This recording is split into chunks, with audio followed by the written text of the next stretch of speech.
വന്യജീവി ആക്രമണവുമായി ബന്ധപ്പെട്ട അടിയന്തര യോഗം വിളിച്ച് വനം വകുപ്പ് മന്ത്രി വിവിധ വിഷയങ്ങൾ ചർച്ച ചെയ്യുന്നതിനായി ഇന്ന് ഉച്ചകഴിഞ്ഞ് 2:30 അടിയന്തര യോഗം ചേരുന്നത്. ഇതുവരെ എടുത്ത നടപടികൾ വിലയിരുത്തിയ ശേഷം പുതുതായി ചെയ്യേണ്ട കാര്യങ്ങളും ചർച്ച ചെയ്യും. ടിൻഡുദാസ് ചേരുന്നുണ്ട്. ടിൻഡു, ഇങ്ങനെ നിരവധി ആക്രമണങ്ങൾ അല്ലെങ്കിൽ ഈ അറുതിയില്ലാത്ത വന്യജീവി ആക്രമണങ്ങൾ വരുന്ന സമയത്തൊക്കെ തന്നെ ഇങ്ങനെ അടിയന്തരമായിട്ട് യോഗം ചേരും. പക്ഷെ അതിന് പ്രതിവിധികളൊന്നും ഉണ്ടാകുന്നില്ല. വീണ്ടും കാട്ടാനാക്രമണങ്ങൾ നടന്നുകൊണ്ടേയിരിക്കുന്നു. ജനങ്ങൾ ആവശ്യപ്പെടുന്നത് ഏറ്റവും വേഗം എത്രയും പെട്ടെന്ന് ഇതിന് ഒരു അറുതി വരുത്തണം എന്ന് തന്നെയാണ്. അതിലേക്ക് എന്തൊക്കെയായിരിക്കും പ്രധാനമായിട്ട് ചർച്ചയാവുക?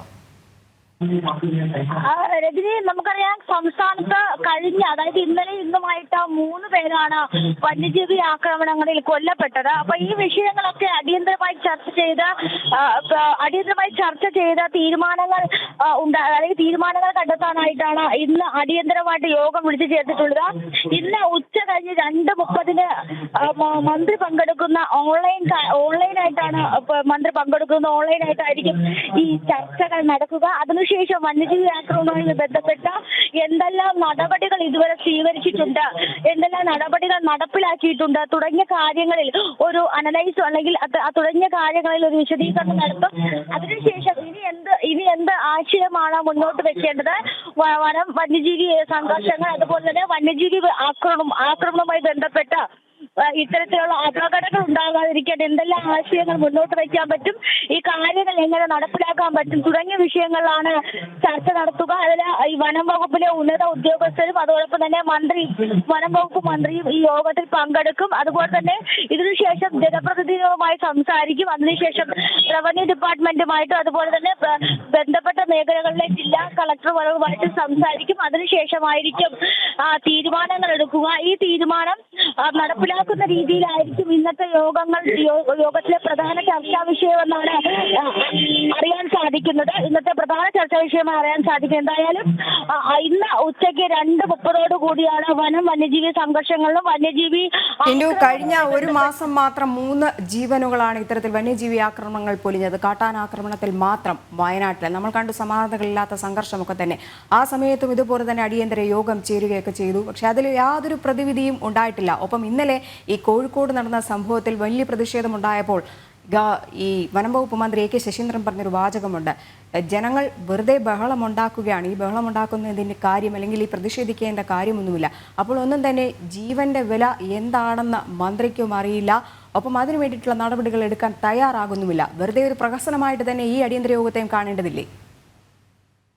തീർച്ചയായും അങ്ങനെ നമുക്ക് ഈ ഒരു ഘട്ടത്തിൽ വിലയിരുത്തേണ്ടി വരും. കാരണം കഴിഞ്ഞ ഈ 2024 ശേഷം ഏതാണ്ട് 8ഓളം പേരാണ് ഈ ജംബോ ആക്രമണത്തിൽ, കാട്ടാന ശല്യത്തിലും അതുപോലെ കാട്ടാനയുടെ ആക്രമണത്തിലും അതുപോലെ മറ്റ് വന്യജീവികളുടെ ആക്രമണത്തിൽ കൊല്ലപ്പെട്ടത്. ഇപ്പൊ 8 ജീവനുകൾ വന്യജീവി സംഘർഷങ്ങളിൽ അല്ലെങ്കിൽ വന്യജീവി ആക്രമണത്തിൽ മാത്രം പൊലിയുക എന്ന് പറയുന്ന സംസ്ഥാനത്തെ സംബന്ധിച്ചിടത്തോളം ഏറ്റവും ഒരു മോശമായിട്ടുള്ള രീതിയിൽ അല്ലെങ്കിൽ വന്യജീവി സംഘർഷങ്ങളിൽ സംസ്ഥാനം എടുക്കുന്ന നിലപാട് അല്ലെങ്കിൽ സംസ്ഥാനത്തെ വന്യജീവി വകുപ്പ് എടുക്കുന്ന നിലപാടും ഇടപെടലും ഒക്കെ വളരെ മോശം രീതിയിലാണ് എന്ന് വേണം മനസ്സിലാക്കാൻ. ഘട്ടങ്ങളായി ഓരോ ആക്രമണങ്ങൾ ഉണ്ടാകുമ്പോഴും ഓരോ അപകടങ്ങൾ ഉണ്ടാകുമ്പോഴും ഇത്തരത്തിൽ യോഗങ്ങൾ ചേരുകയല്ലാതെ നടപടികൾ എടുക്കുന്നില്ല എന്നതാണ് ഏറ്റവും പ്രധാനപ്പെട്ട കാര്യം.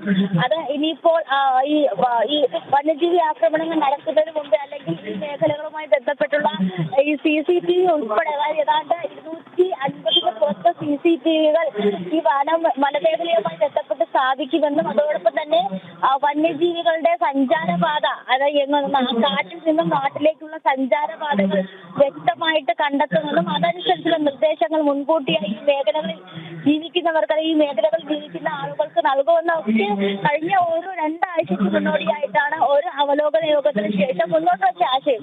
പക്ഷെ ഇതൊക്കെ നടപ്പിലാക്കാൻ സാധിക്കുന്നില്ല അല്ലെങ്കിൽ ഇതൊക്കെ നടപ്പിലാക്കുന്നതിനിടയിൽ തന്നെ ഇത്തരത്തിലെ അപകടങ്ങൾ ഉണ്ടാവുക എന്ന് പറയുന്നതും ഇത് ഒരുപക്ഷെ ഈ വന്യജീവി വിഭാഗത്തിൽ വന്യജീവി വകുപ്പിന്റെ ഭാഗത്തു നിന്നും ഉണ്ടാകേണ്ട ഒരു ഇടപെടൽ വ്യക്തമായി ഈ മേഖലകളിൽ നടക്കുന്നില്ല എന്ന് വേണം മനസ്സിലാക്കാൻ. എന്തായാലും ഈ വിഷയങ്ങളുമായിട്ടൊക്കെ സംബന്ധിച്ചിട്ടാലും അടിയന്തരമായിട്ടാണ് ഒരു യോഗം വിളിച്ചു ചേർത്തത്. കഴിഞ്ഞ ദിവസം ഇന്നലെയാണ് കോഴിക്കോടും തൃശ്ശൂരും 2 പേര് ഈ വന്യജീവി ആക്രമണത്തിൽ. ശരി, എന്തായാലും ഇങ്ങനെ യോഗങ്ങൾ മാത്രം നടത്തിയിട്ട് കാര്യമല്ല, ഇതിന് ശാശ്വതമായ ഒരു പരിഹാരമാണ് കാണേണ്ടത്. അതിന് സർക്കാർ കൃത്യമായിട്ട് ഇടപെടലുകൾ നടത്തുകയും വേണം. വന്യജീവി ആക്രമണവുമായി ബന്ധപ്പെട്ട അടിയന്തര യോഗം വിളിച്ചിരിക്കുകയാണ് വനം വകുപ്പ് മന്ത്രി. വിവിധ വിഷയങ്ങൾ ചർച്ച ചെയ്യുന്നതിനായിട്ട് ഇന്ന് ഉച്ചകഴിഞ്ഞ് 2:30 യോഗം ചേരുന്നത്.